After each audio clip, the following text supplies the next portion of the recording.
लंबे समय बाद प्याज की कीमतें बढ़नी शुरू हो गई हैं। देश के सबसे बड़े प्याज उत्पादक सूबे महाराष्ट्र में इसका दाम 4500 रुपये प्रति क्विंटल तक पहुंच चुका है। एक्सपर्ट बता रहे हैं कि आने वाले दिनों में प्याज के दाम और बढ़ेंगे। इससे किसानों को थोड़ी राहत मिली है, लेकिन उपभोक्ता परेशान है। चुनावी सीजन में प्याज के बढ़ते दाम ने सरकार की चिंता और बढ़ा दी है, क्योंकि इतिहास गवाह है कि प्याज की महंगाई से गिरे उपभोक्ताओं के आंसुओं के सैलाब में कई बार सरकार तक बदल गई हैं। 5 राज्यों में विधानसभा के चुनाव चल रहे हैं, इसलिए प्याज का दाम बढ़ना सरकार के लिए बड़ा सिरदर्द बन गया है। लेकिन उपभोक्ताओं की खुशी से ज़्यादा उन किसानों की खुशी ज़रूरी है जो पिछले 2 साल से औने पौने दाम पर प्याज बेचने को मजबूर थे और तब उनके जख्मों पर मरहम लगाने वाला कोई नहीं था।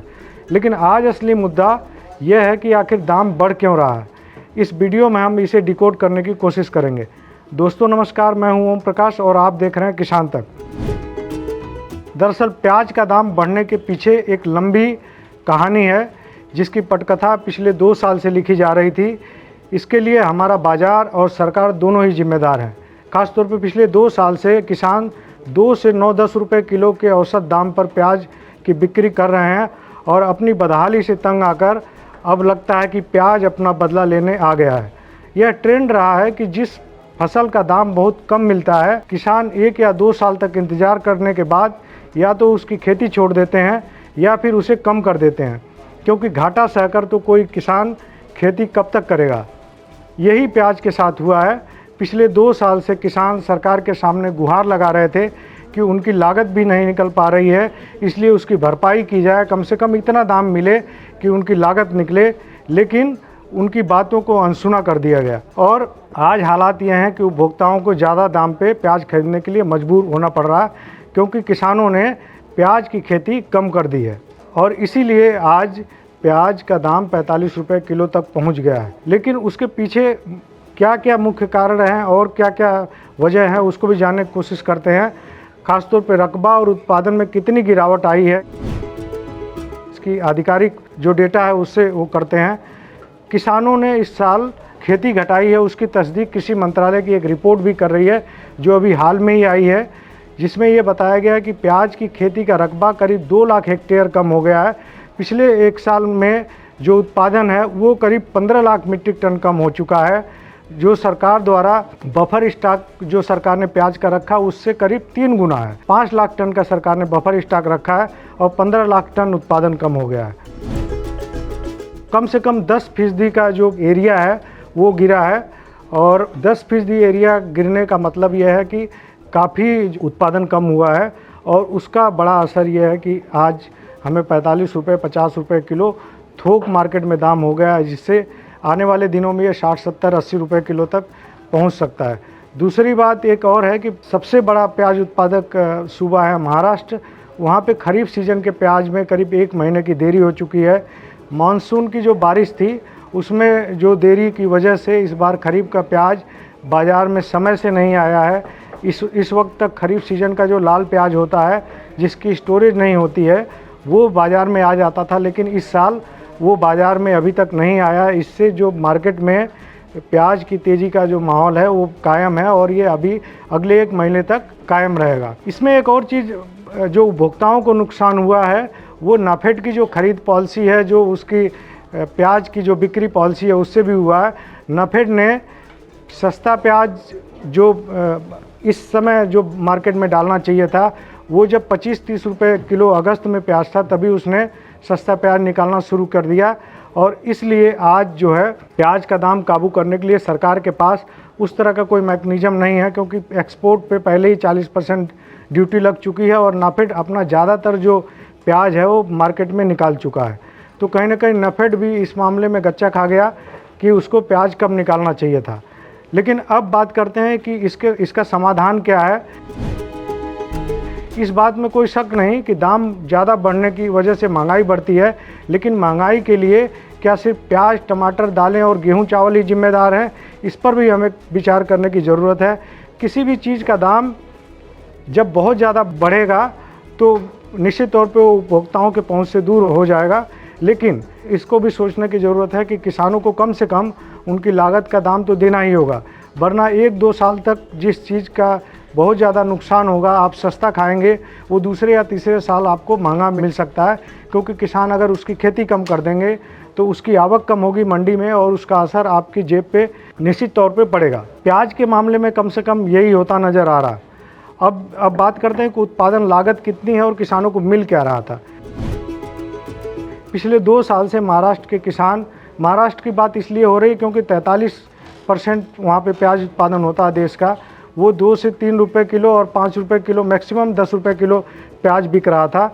जबकि national horticulture research development foundation के हवाले से आरबीआई ने एक रिपोर्ट दी है, जिसके मुताबिक 2014 के खरीफ सीजन में महाराष्ट्र में प्याज की उत्पादन लागत 7 रुपये 24 पैसे प्रति किलो होती थी, और जबकि इस साल जो उनको लागत दाम मिल रहा था वो 7-8 रुपये मिल रहा था।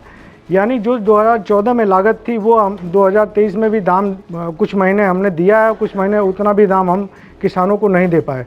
तो निश्चित तौर पे किसान हतोत्साहित होकर उन्होंने ये तय किया कि हमें खेती कम करनी है, और प्याज का विकल्प उन्होंने ढूंढा मक्के के तौर पे और खरबूज तरबूज के तौर पे। यहाँ यह भी सवाल आता है कि कोई भी सरकार क्या किसानों को नाराज़ करना चाहती है? क्यों आखिर किसानों की सुध नहीं ली जाती? क्यों आखिर किसान लागत से कम दाम पे अपनी उपज बेचने के लिए मजबूर होते हैं? तो इस तरह की बात क्यों आती है? क्या सरकार किसानों से दुश्मनी मोल लेना चाहती है? ऐसी कोई बात नहीं है, लेकिन सरकार किसानों से ज़्यादा पहले कंज्यूमर पे ध्यान देती है, और कंज्यूमर को खुश करने के चक्कर में कई बार किसान जो है वो परेशान होता है। और पिछले कुछ साल से प्याज के मामले में यही देखने को मिल रहा है। कंज्यूमर को खुश करने के चक्कर में सरकार इस तरह के टर्म अपनाती है, जैसे 40% एक्सपोर्ट ड्यूटी लगाना, और नेफेड और एनसीसीएफ द्वारा मार्केट में कम दाम पे प्याज बिकवाना इसी स्ट्रेटजी का हिस्सा था कि उपभोक्ताओं की नाराज़गी कम से कम सरकार को चुनाव में न झेलनी पड़े, और इसलिए प्याज की महंगाई कम करने की कोशिश की गई। लेकिन वो महंगाई कम करने की कोशिश ज़्यादा दिन तक कामयाब नहीं हुई, और आखिरकार उपभोक्ताओं को फिर एक बार ज़्यादा महंगा प्याज खरीदने के लिए मजबूर होना पड़ा। तो फिर असली सवाल ये है कि फिर आगे का रास्ता क्या है, इसका समाधान क्या है? मशहूर कृषि अर्थशास्त्री देवेंद्र शर्मा कहते हैं कि किसानों के लिए बनाए गए मॉडल में ही फॉल्ट है, इसलिए उसको बदलना पड़ेगा। हमने उन्हें बाज़ार के हवाले कर दिया है, जबकि ऐसा करना घातक साबित हो रहा है।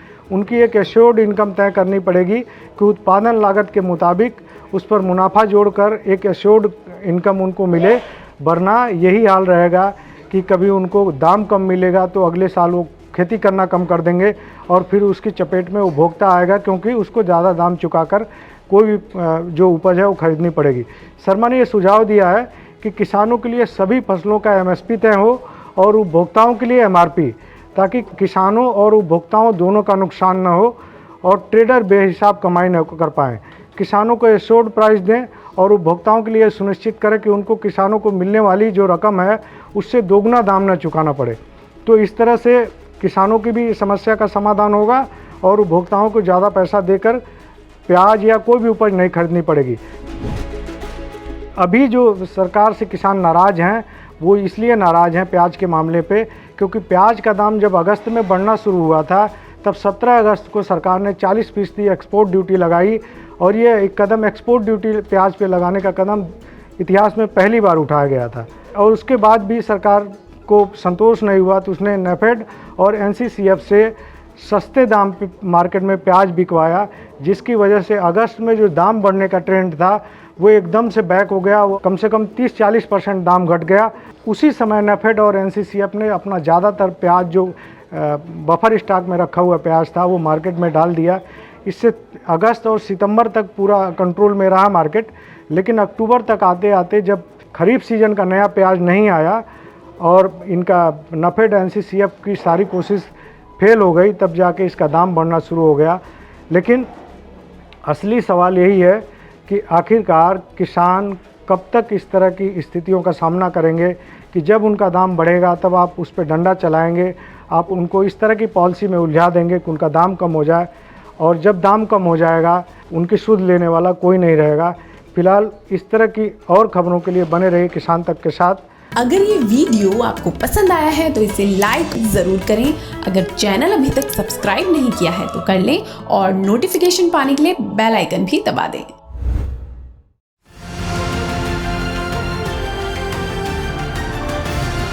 किसान तक खाना है तो उगाना है। किसान तक खाना है तो उगाना है। किसान तक खाना है तो उगाना है। किसान तक खाना है तो उगाना है। किसान तक खाना है तो उगाना है। किसान तक खाना है तो उगाना है।